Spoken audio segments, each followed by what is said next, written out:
Well, hello there. It's been a while. I know, months and months. Life has been crazy. So, to the one or two people who actually watch my videos, sorry it took me so long to come back, but hopefully I can be back more consistently. I love the Witcher community. They seem very nice and I'm loving it so far. Hopefully we can grow a bigger base. What we've seen so far in the series is Netflix fails on so many levels. It seems they are including parts of these stories just for the sake of keeping the story in there, but they're changing so much of the story that it no longer holds the same gravity that it did in the books. They're just keeping it in the show just so they can say, hey, look, we kept it. It's in the show. We're staying true to the story, and they are not staying true to the story. They are creating their own universe, and it's terrible. It's just terrible. This episode is covering the short story of The Last Wish called The Edge of the World. Now, I wouldn't say it's a super important short story, but it has some unique characteristics in it that Netflix just cut out. We're going to cover what the book intention was first, and then we're going to cover what the show portrayed. So a little backstory and introduction. We start off with Geralt and Dandelion in an inn in Upper Posada. Probably butchered that name, but they were drinking, trying to find out if there's any work to be had for a witcher. They're kind of struggling. They need some money. And then the alderman actually mentions that there are elves living in the mountains. Those who wander there never return. Geralt says he doesn't intend on going there. And the alderman basically mentions that there are other were-things here too.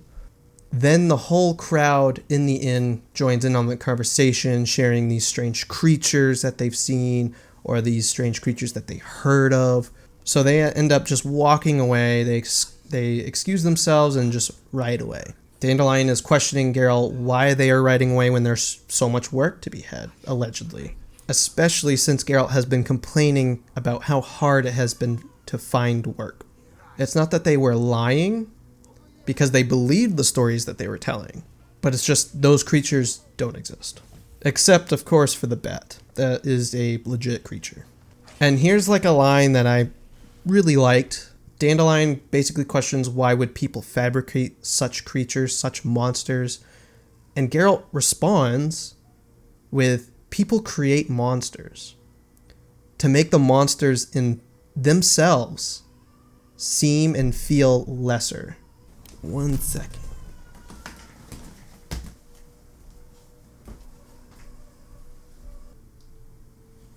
Alright, where were we? People create these monsters to lessen the severity of the monster in themselves. They feel better about the monstrous things that they do. So they continue to ride on, but someone is following them.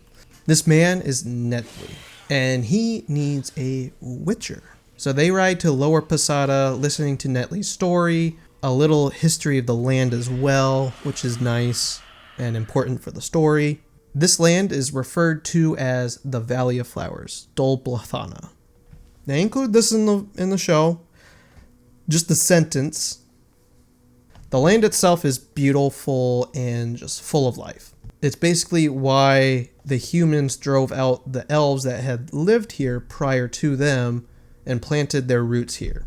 Because the crops that grow here are incredible. It's at the edge of the world. They grow with little effort. It's amazing. It's a great plot of land. So they reach Netley's house and they talk further about the job with a man named Dune. I think that's how you say his name. But he's basically the elder of Lower Posada.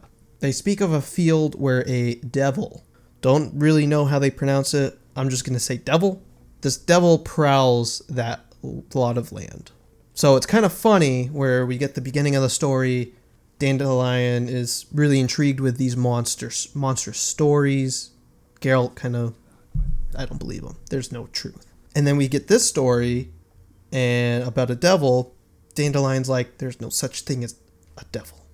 But Geralt is intrigued and he presses on, asking more questions about this devil. They explain that this devil isn't overly cumbersome. He's not really a huge pain. Sometimes he even helps them, but they want to get rid of the devil. They don't want it to be killed because it's just a nuisance, and they just want it to be driven off of their land. So Geralt plans to take a look at this so-called devil before accepting the job. Dandelion is flabbergasted and is like, why, Geralt, are you taking this job seriously? Devils don't exist. His response is, how can he refuse the temptation to see something that doesn't exist? I almost think he's humoring Dandelion based on that like first part of the story where Dandelion is intrigued with these made-up monsters. And I think Geralt, in a way, is humoring Dandelion and kind of having fun with this whole idea of a devil being a thing. But anyways, that was the introduction to this short story. What did the show bring about for the beginning of this short story? You be wise to beware the pike with the spike that lurks in your drawers, or the flying drake that will fill you with horror. Oh, oi! Oi! Fuck off! I'm so glad that I could just bring you all together like this. Unbelievable.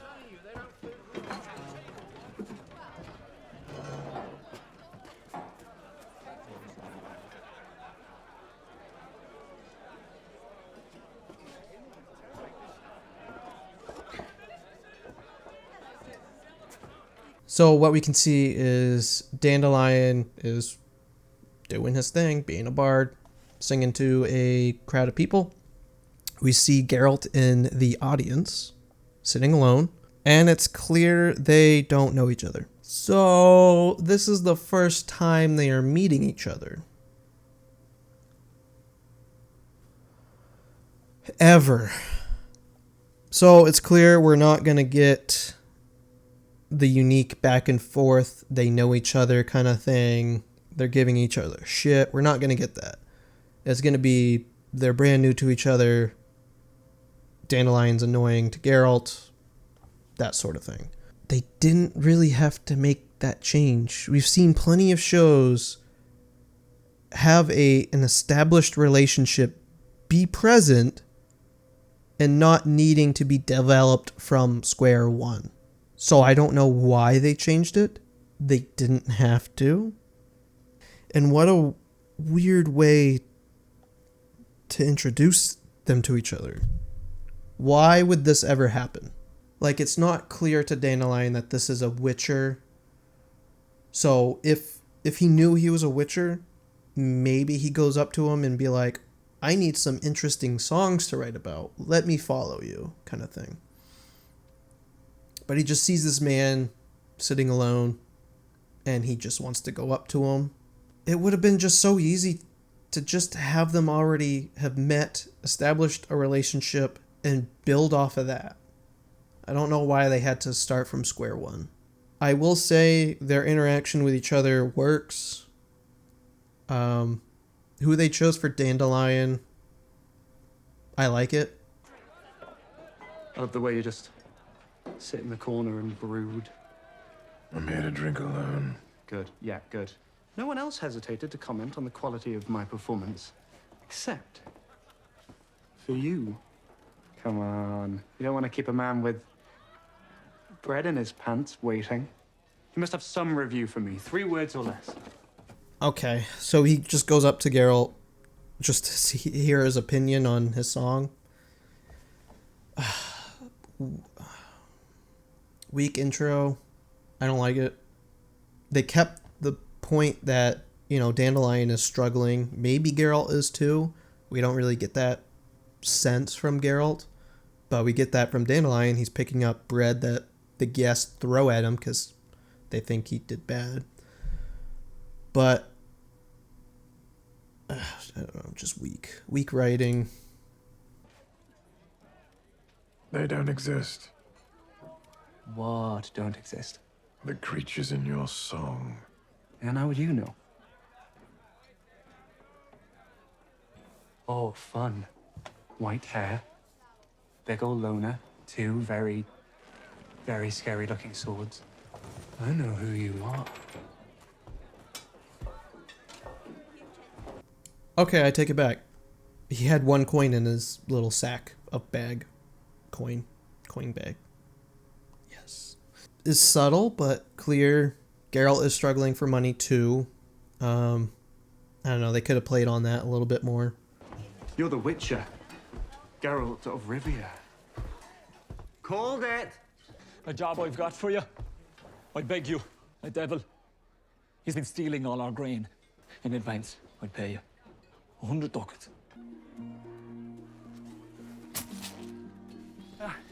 Need a hand? I've got 2, one for each of the devil's horns. Go away. I won't be but silent backup.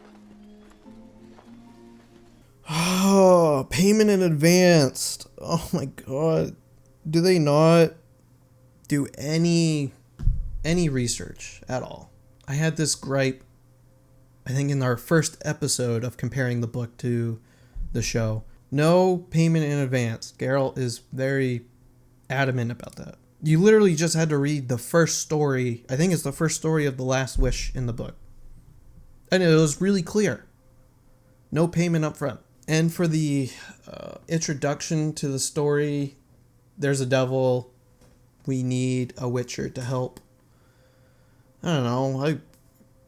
I like a little more background. I like the book so much better. He doesn't ask any questions about the job. He just takes it. Okay. Changing how Geralt functions. I hate it. Why is Geralt not asking for work? He is a Witcher. That is his profession. Why is he not inquiring about his business? Seems like a really poor business decision, but sure. The show wants their own way of portraying this. It's okay. Whatever. Does it make sense? Not really. You'd think he'd ask around for work. It's his job. Kind of needs money. It's clear they portrayed him needing money. 1,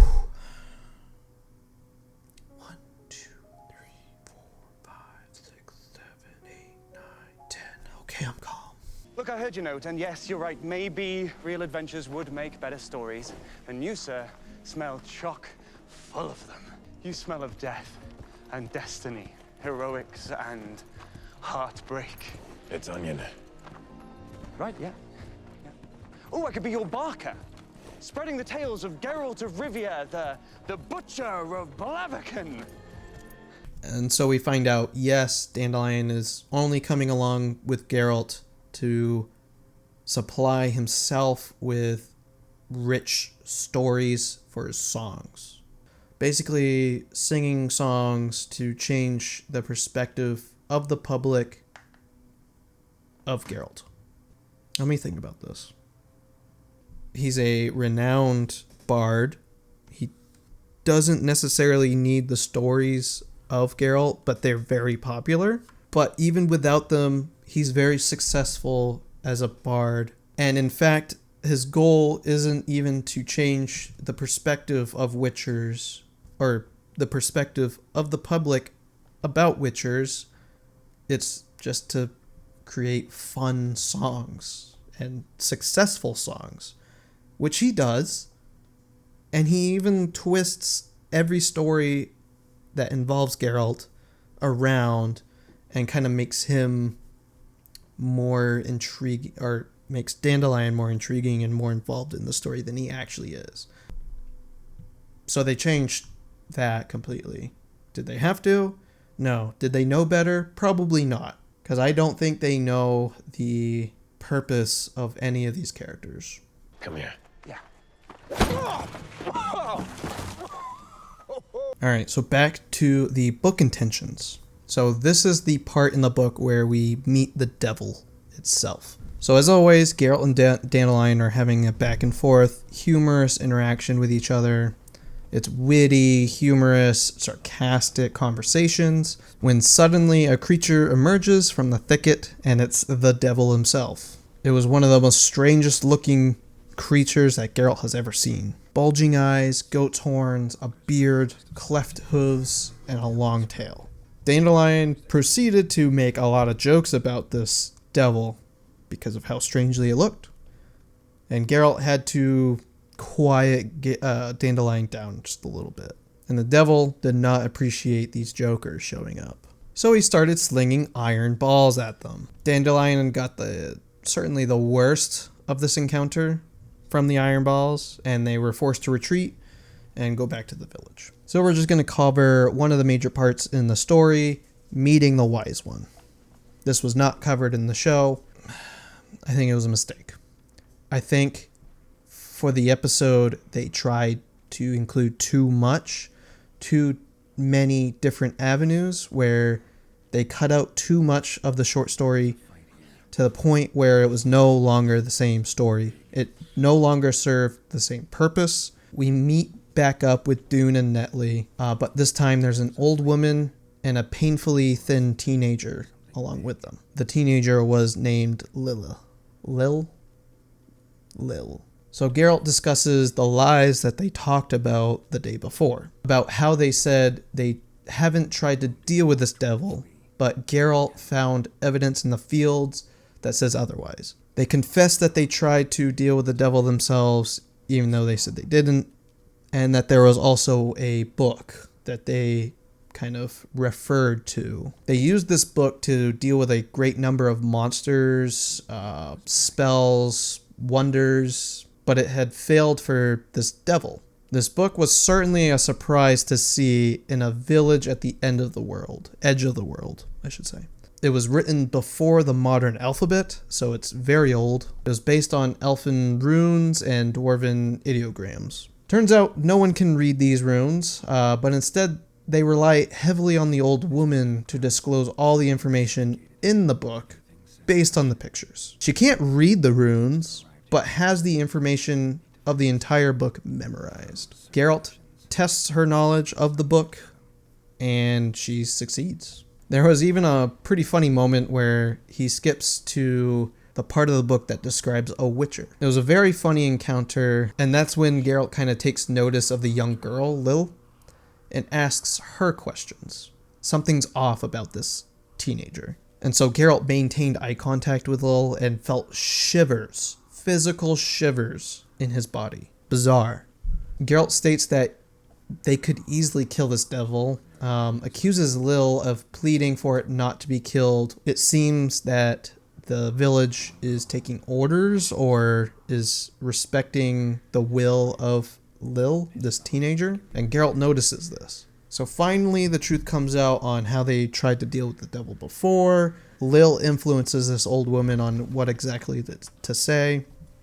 That's why they're always together. And that she did indeed demand for the devil not to be killed. So Geralt was right in that assumption. And it turns out this Lil, this teenager, is a wise one, a prophetess. So these wise ones have powerful influence in the world itself. It's said that they come from the same tree as druids in the aspect that they're very close with nature. And it should be known that their influence is considered a threat, especially by humans, specifically leaders, because some of these prophecies can seem to harm these leaders' power and influence in their ruled regions. And they don't want their rule to be questioned or to have any road bumps, essentially. And so these rulers aren't so open to having these wise ones around. For obvious reasons, they want to maintain power. And it's because of the presence of this wise one that the land of Dol Blathanna is so fertile and crops grow so well there. And so we proceed on into the story of the book. This doesn't happen in the show, but there's a rematch with the Sylvan, aka the devil. So it's a pretty humorous encounter. The show does have a pretty humorous encounter as well. It's like 10 seconds worth. Anyways, Geralt tries to reason with the devil, but it doesn't work. And in like Gollum the Hobbit fashion, the Sylvan wants to play a game for the right to stay. Geralt refuses to play, and after some arguments suggests a game of doing unto others as they do unto you. He proceeds to take a rock and throw it right at the face of the Sylvan. The Sylvan obviously gets hit, spits on Geralt, and then Geralt returns the favor as the rules of the game demands. The Sylvan makes a run for it and the Witcher pursues, when suddenly he hears horses pursuing. He turns, he assumes it's Dandelion. He's incorrect in his assumption, and he gets knocked out. So finally, the book of the short story in the book meets the show. So I'm going to cover what the book has. So when Geralt awakes, he hears voices talking about the crop that was taken. They are actually speaking in the old language, the language of elves. It is clear they have been taken prisoner as they are tied up. And this little small band of elves were very cruel to Dandelion and Geralt, not holding back their punches, really beating them up. And they even ended up breaking Dandelion's instrument because they felt humans should not have the gift of music. Geralt felt a cold fury just building up inside of him. He locked eyes with one of their captors, Teruviel, and with his hands bound, was able to pull down Teruviel, headbutt her in the face, and they had to pull Geralt off of her. Oops, sorry. And as one of the elves was about to stab Geralt, the devil yelled to stop, and then an elvish voice spoke. It was Filavandrel. Geralt and him have a long, pretty philosophical talk about the future of elves, the current state of elves. Dandelion is confused as to why they were taken and abused, and Filavandrel mentions that if you think about it, you can answer that question yourself. Geralt answers that we have to suffer and pay for the wrongdoing humans have done to them in the past. It doesn't matter who he makes suffer as long as humans suffer. Just looking around, it's clear these elves are suffering. They're having a hard time farming because they got kicked out of Dol Blathanna. They're having food shortages. They never learned the skill of farming that humans brought. They kind of just live off the land and try and survive. The devil actually tries to negotiate with these elves and apologizes to Geralt and Dandelion, stating that this isn't what he wanted. He didn't want violence. He didn't want anyone hurt. He didn't know that this was going to happen. And they did build up a little relationship throughout the short story. I kind of brushed over like the humorous interaction, but it was a pretty long interaction that kind of like bonded them a little bit. The devil understands they weren't there to harm him, and so the devil feels bad about it. And that the devil explains that he was just trying to help the elves survive because they are struggling so bad. Filavandrel actually counters with, if it was just revenge or hatred, that he would burn the village down in the middle of the night. And that it would be so easy because there are no guards. It would just be a slaughter. Their conversation involves what humans have done to the world around them, forcing nature to bend to their will with no concern of cause and effect. Geralt's argument is that the elves could adapt if they so wanted to. They could learn to cohabit with humans, and that if they don't, then they are condemning themselves to annihilation.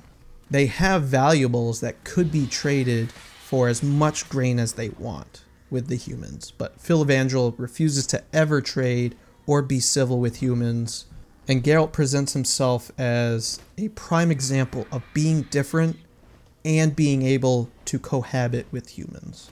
Filavandrel refuses to acknowledge humans and their supposed right to the world and land. He doesn't want to lose who they are just because it would be easier. And he thinks that if he cohabits with humans, that it would degrade who the elves are, what they represent. But the devil ended up actually trying to shelter Geralt and Dandelion. He tried to send the elves away and said that he regretted siding with them. So just before Geralt and Dandelion are going to be executed by bow and arrow, Lil shows up, and all of the elves kneel before her, the Eternal One, and the execution was stopped. It seemed that they were able to communicate without even speaking words, And Filavandrel ended up admitting to Geralt that he was right to pity them. So there was a lot being said between Lil and the elves, and it seems like the elves ended up regretting what they did to them. Geralt apologizes to Teruviel, and Teruviel apologizes to Dandelion, and ends up giving his beautiful lute that he's so well known for, and they just continue on their journey. It turns out that in the book that we kind of mentioned before, that there is actually information on who Lil is. The Lady of the Fields. Wherever she is, she brings forth great earth to grow in and better breeding of all creatures. So she's kind of like tied to like the land and nature. Many nations will actually sacrifice goods to her, hoping she settles in their land. And for this reason, Filavandrel begs her to come with his group of elves, for they are suffering and they need her, but she refuses. So this is kind of what we get from the show. You know, the elves called this Dol Blathanna before bequeathing it to the humans and retreating into their golden palaces in the mountains. There I go again, just delivering exposition. So they briefly talk about what the land they're in is called. We get a little background. Elves used to live here. Humans drove them out. Hello. What are we looking for again? Blessed silence. Have you ever hunted a devil before, Geralt? Devils don't exist. Obviously. Then what are we doing? Sometimes there's monsters. Sometimes there's money. Rarely both. That's the life. So we get a real brief conversation along with some more wittiness between Geralt and Dandelion. Pretty well done. They're pretty funny together. I like the chemistry. There's not much discussion as to why Geralt would investigate a devil that he says doesn't exist, right? I mean, he was paid. He was paid in advance, which I don't agree with. That's just stupid. And then we finally meet the devil himself. Shit! Act 2 begins! It is a devil. They're pretty accurate to the book on how he looks, I feel. It's pretty interesting looking. Leave me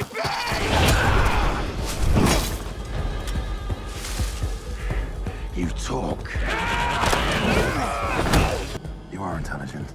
I'll give you that. So I won't kill you. But you can't stay here. Neither can you. So we get a really short fight, and then we come to the part where Geralt gets knocked out by the elves. So very short span. Like, I took quite a bit of time explaining the interaction with the devil, coming back to the village, meeting Lil, the book, the old woman, kind of the history of the land, history of the wise ones. That's all gone. Cut out. Gone. Completely gone. It just adds a little bit more depth. They remove the depth. They just keep the skeleton. There's elves. They're suffering. A little wisdom. A little perspective. And that's it. This is the part where we escape. This is the part where they kill us. Who's they? Drunk.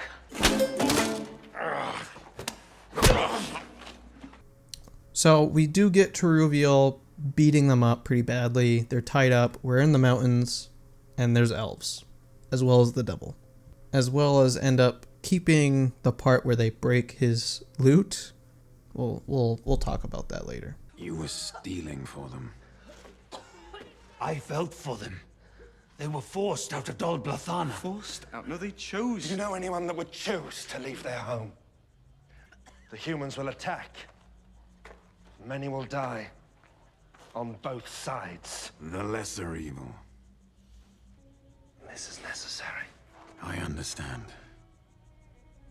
As long as you understand that it won't be long before you follow me in death. Yes, because they pushed us from viable soil. Even chaos is polluted. Synthetically enhanced so humans can make magic. It's clear that they are struggling. There's the stigma that they moved into the mountains, they have golden palaces, blah, blah, blah, but they're actually struggling, they're suffering. And we finally meet Filavandrel, the king of the elves. So we find out that the devil was actually stealing for the elves to help them survive. Magic is chaos. They're one and the same. That's just not true. Magic is magic. Chaos is part of the world.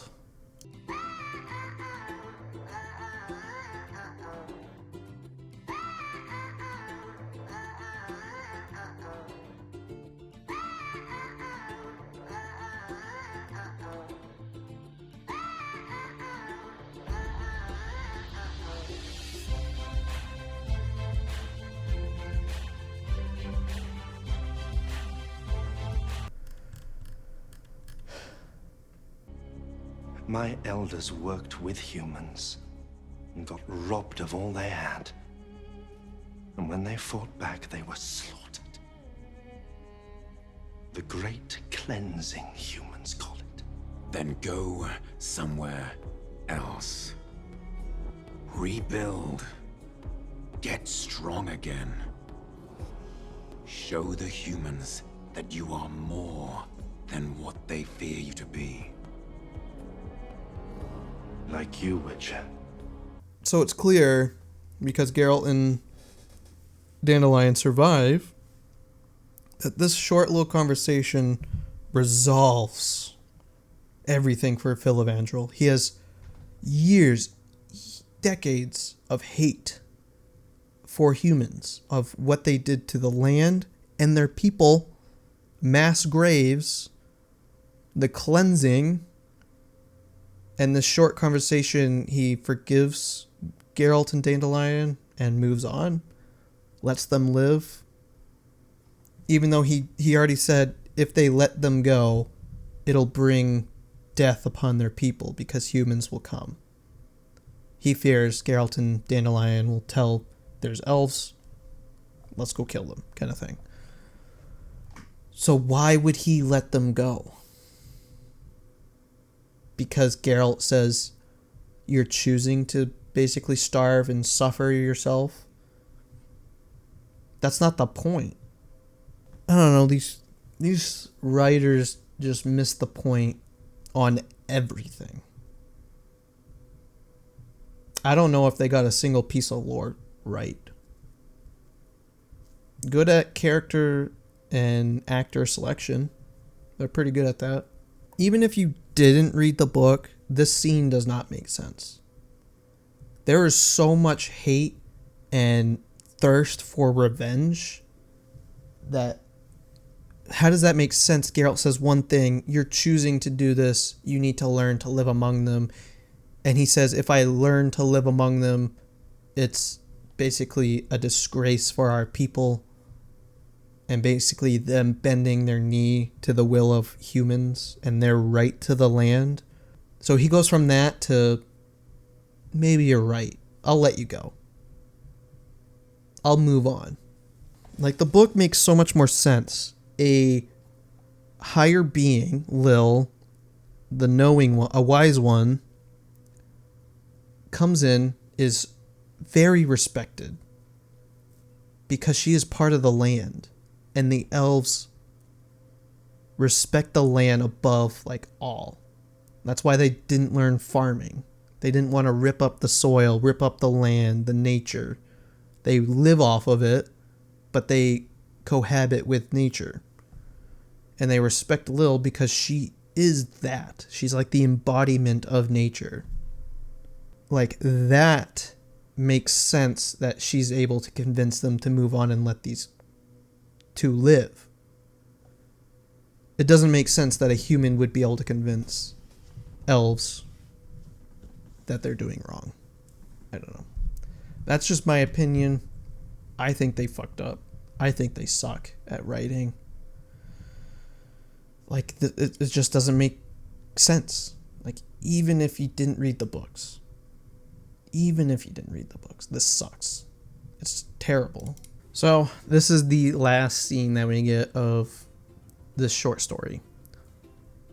And I want you to listen to the lyrics and what Dandelion says. It basically embodies everything how I feel Netflix has done with the Witcher content.